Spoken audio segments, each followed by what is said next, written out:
Good evening, viewers in Massachusetts and viewers around the social media. My name is Ronald Bernard, and I am an expert in development. I'm here at the MCTV for the new show called Integration. Integration is a show that MCTV, which is Multicultural Television Network, with IDA, which is a nonprofit, created.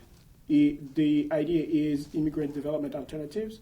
So we provide the show in order to help people to better integrate into the U.S. community, into the U.S.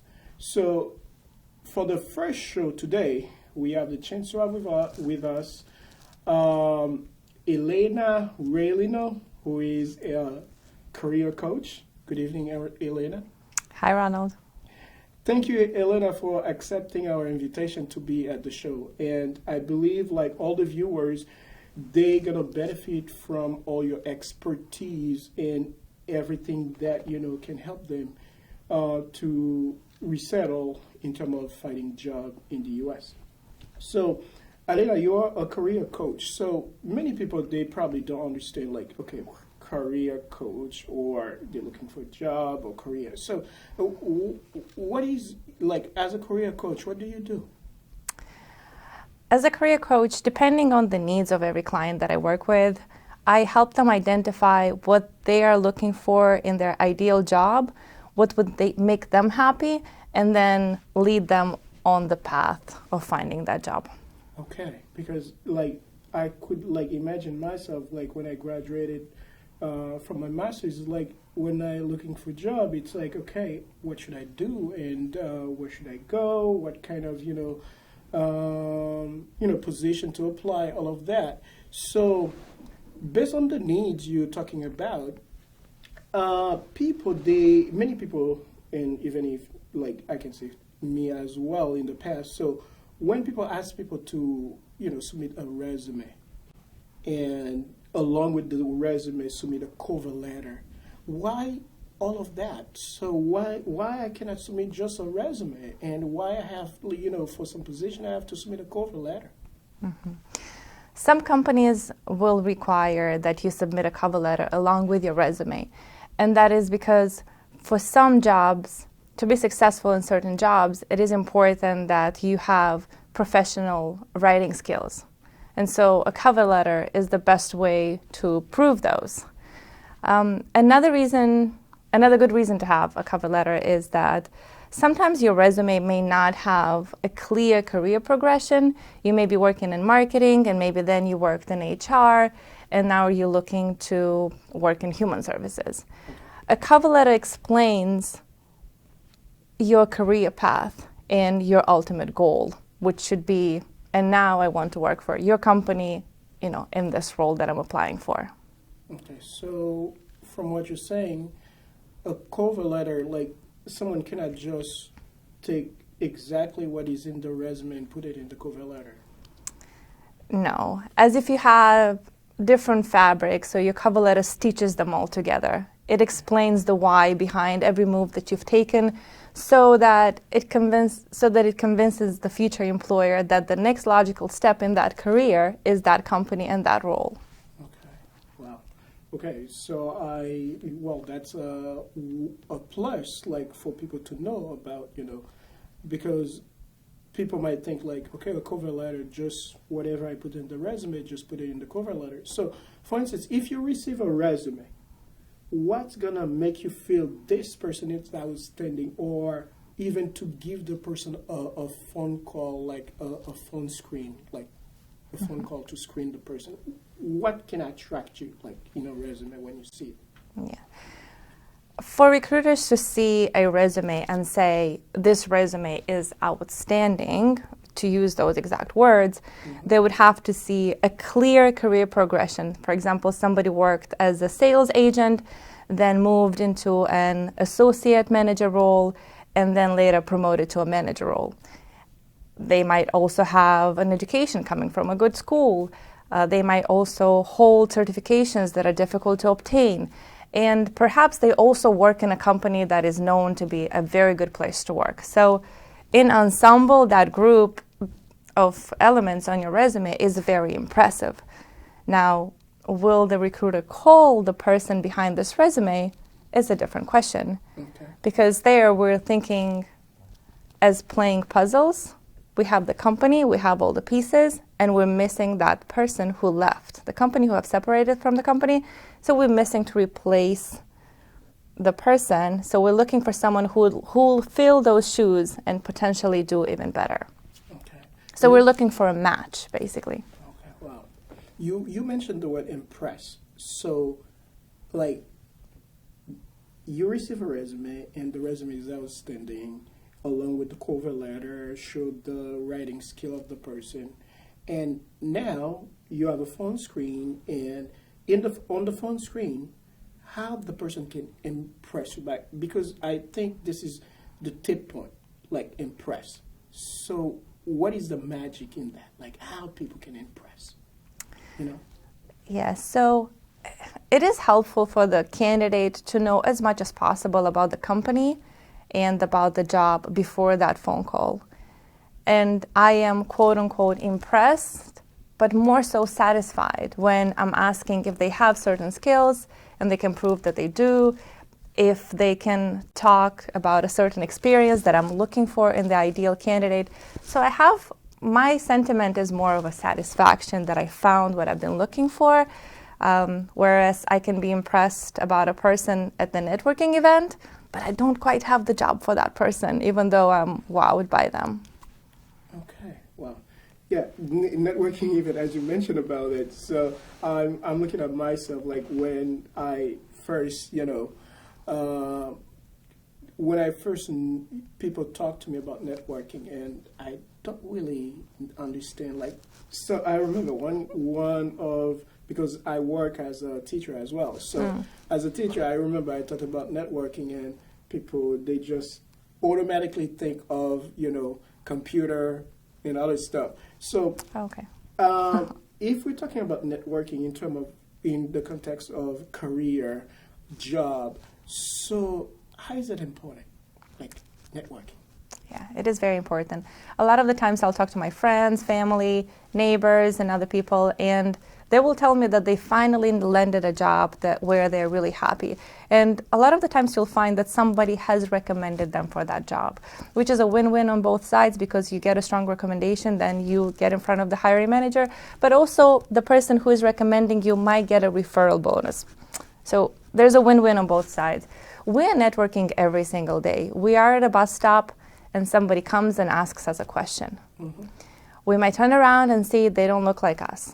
They don't speak like us, they don't sound like us, and the question doesn't sound like a question we would ask. So we automatically think, okay, I will answer your question, but I will not move along because I have this whole other area of network that I feel closer to. So I'm missing out on a whole big opportunity of getting to know new people and on the opportunity of leaving a long-lasting impression with a person who might in the future recommend you for a role that you will love. Mm-hmm. So I have a client who one of our goals has been for her to go to more networking events, and she was returning from them saying, but Elena, I don't know, I didn't feel like I was clicking with those people, and we didn't have shared hobbies, and I am vegan and they love meat, and I'm a Democrat and they're Republican, and I run marathons and they don't really love running. And I said, yes, because networking is talking to those people that you don't know you want to talk to just yet. Because if we always talk to people with whom we share the same beliefs and values, we really don't expand our network. We just stay within the same group. Mm-hmm. So the client that I have forced herself to continue to have conversations with other people, ask more questions about them than talk about herself, leave a long-lasting impression, and then she got more calls and more leads towards jobs, and then avoided the whole, I will apply online, I will never get a call, but rather just have a direct into a company through a strong referral. Okay. I think the part of the networking that many people struggle, it's like, in everything, it's like the first step. Mm-hmm. So, for instance, I can meet you anywhere and I don't know who you are, and what is the first step? Like, how can I approach you? How can I make you feel comfortable having a conversation, and we can, like, I can, at the end of that conversation, get, continue the networking. So how people go about the first step? So what would be your recommendation? How would that happen? I would say almost ask anything that it's on your mind, but be cautious, right? So I would be with you next to the cheese platter, and I would try a piece of cheese, and you try the same, and I would say, what do you think? What did you think about it? So if it's more like a natural question, oh, we both arrived a little bit late. Where did you park? Where did I park? Things like that. So the first questions, it's unnatural if they are, hi, I'm Elena, you're Ronald. Okay, tell me what kind of jobs can you find for me? Right? Will not work that way. But if you have, just look around, look at the person in front of you, look at the other people, look at the event where you're at, and find the question that is more natural to the environment. And then the trick is to continuously ask questions about the person who you're talking to.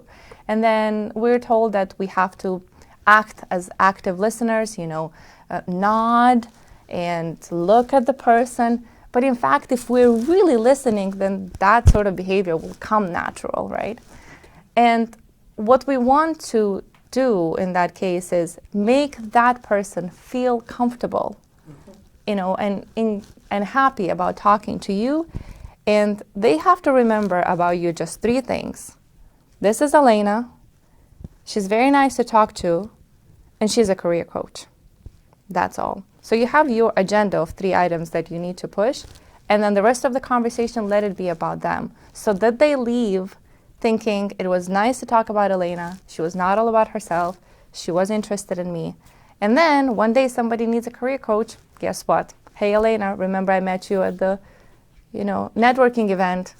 We were, eating from the same cheese platter, right? So now I get it. I get it. Like, it's like in the process, someone should have tried to have, a minimum like 3 things in his or her mind in order, to make the person remember. Exactly. So depending on what the event is for, if it's a charitable event, yes, I will not talk about the fact that I'm a career coach. I will talk about contributions that I want to make or the time I want to spend in future events. But if I'm in a networking event and I'm looking for a job, I will want to emphasize the fact that I'm looking for a job and I'm an accounts payable specialist or a marketing specialist, depending what my goal is, really. Okay. So now let's say resume, it's okay. Cover letter, it's okay. You're networking and you get the chance to come for a job interview. Yes. So during the job interview, I know, when I say I know, it's based on the experience that I have and some standard question they ask. Yes. Like, tell me a little bit about yourself. Well, why do you ask this question? Why?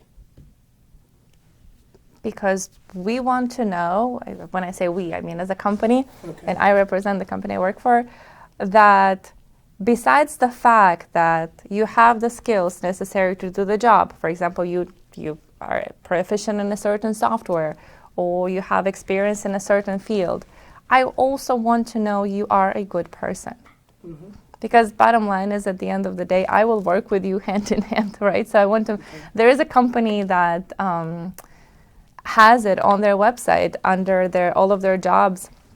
They say, we embrace people of every race, every color, every origin, every financial, political affiliation, every sexual orientation. However, we will not employ jerks, even brilliant ones.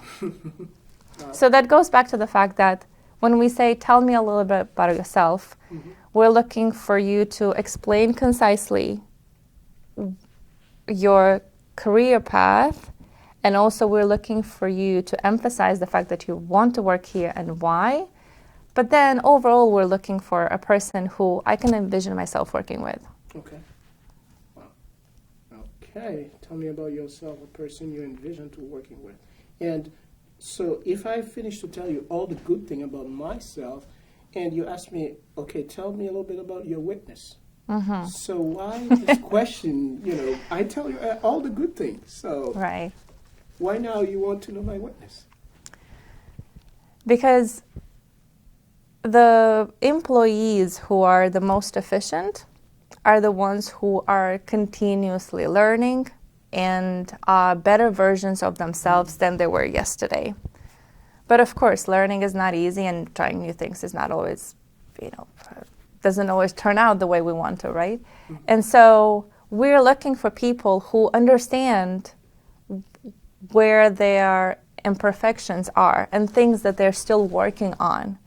So when the question is, tell me about your weakness, what I'm really looking for is, besides the things that you told me that you're already an expert, tell me about something you're still learning. Okay. Right? So it's not a weakness as a negative asset, a negative thing. Some candidates really dig themselves into a hole by saying, well, I don't really like paperwork and things like that.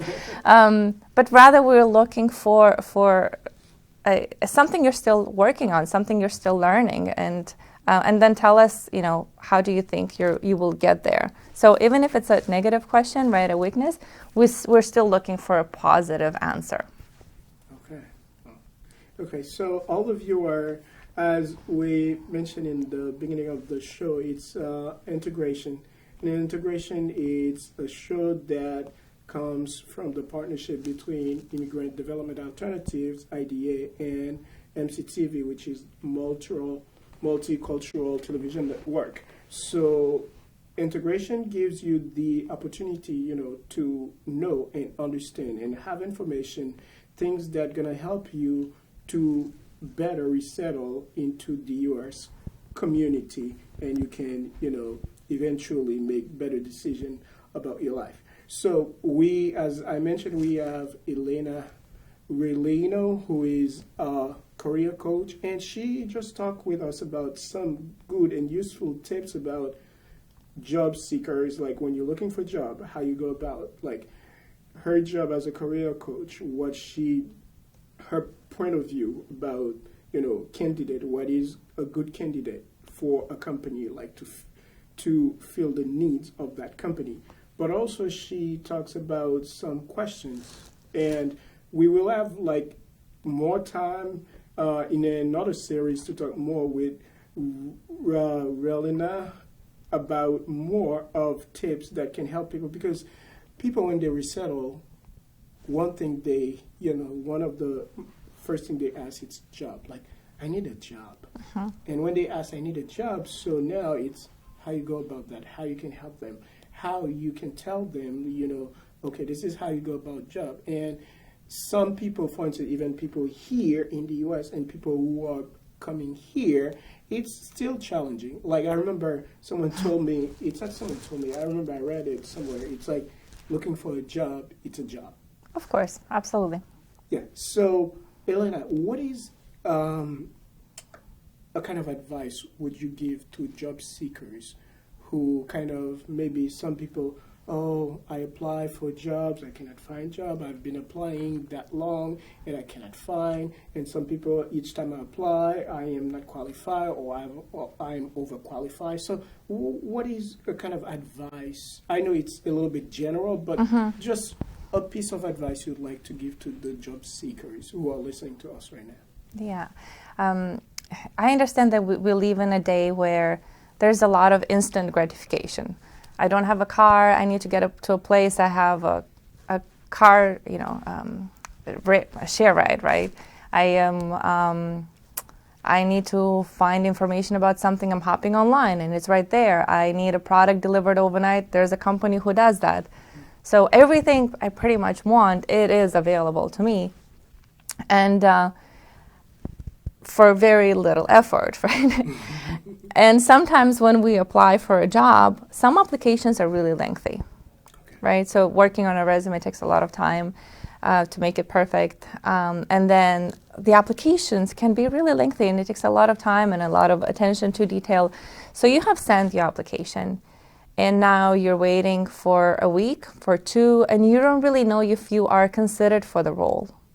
And then after 3 weeks, you are finding out you are not considered for the role, but you don't know why.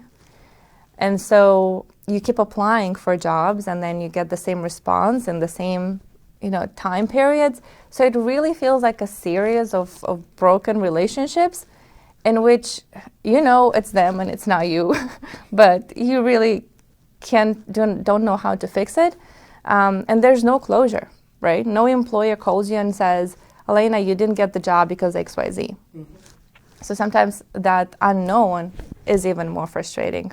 I need an answer for the effort that I have just put in. So what I would say, and most recruiters would probably give the same advice, is that the best time to apply for a job is when the job is posted. Okay. That way you're first in line, so to speak. And so you can find a lot of the jobs you can find on LinkedIn, mm-hmm. but also you can set up Google alerts, or you can set up LinkedIn alerts. So for example, if I looked for a job as a recruiter, well, I know that a recruiter can be called a talent acquisition specialist, a recruiter, a people person, all of these things. I will create a search alert that will alert me every single time a job that has those titles is posted. And then once the job appears, what do? Do I take that resume that I worked on for a whole week and I put it in? No. I have to look at that job description and go bullet by bullet and ask myself, have I done bullet number 1? Have I done number 2? Have I done number 3? Check mark them, and if you do have those skills, transfer them onto your resume. And make sure that your resume is a mirror of that job description. Eliminate skills that do not pertain to that job description. Basically, you want the recruiter to see your resume early and say, that's exactly what I've been looking for. Going back to what we talked about before, they will not be impressed, they will be satisfied and very happy, and they will give you a call. So that's step 1. And then from there, be ready for that phone call when it comes. Be positive, be balanced, right? When you talk about your achievements, give credit to somebody. Let's say you worked for a project that has been successful.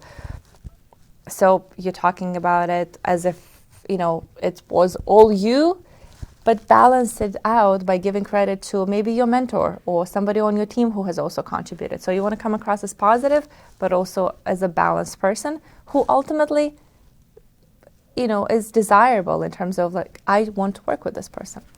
Okay. So it stays positive. It's one of the key. Yes. In the process. So all of you are. It has been a pleasure, and we are about to be at the end of the series. And I thank you, Elena, for your willingness and share all these useful tips with all the viewers of MCTV who are listening right now.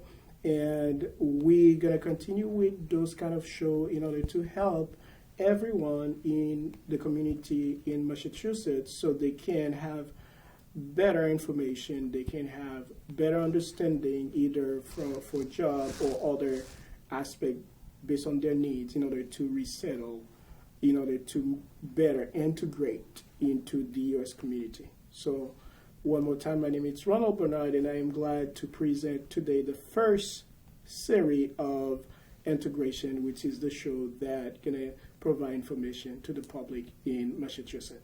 Thank you and good evening. Thank you, Elena, for coming. Thank you. Okay.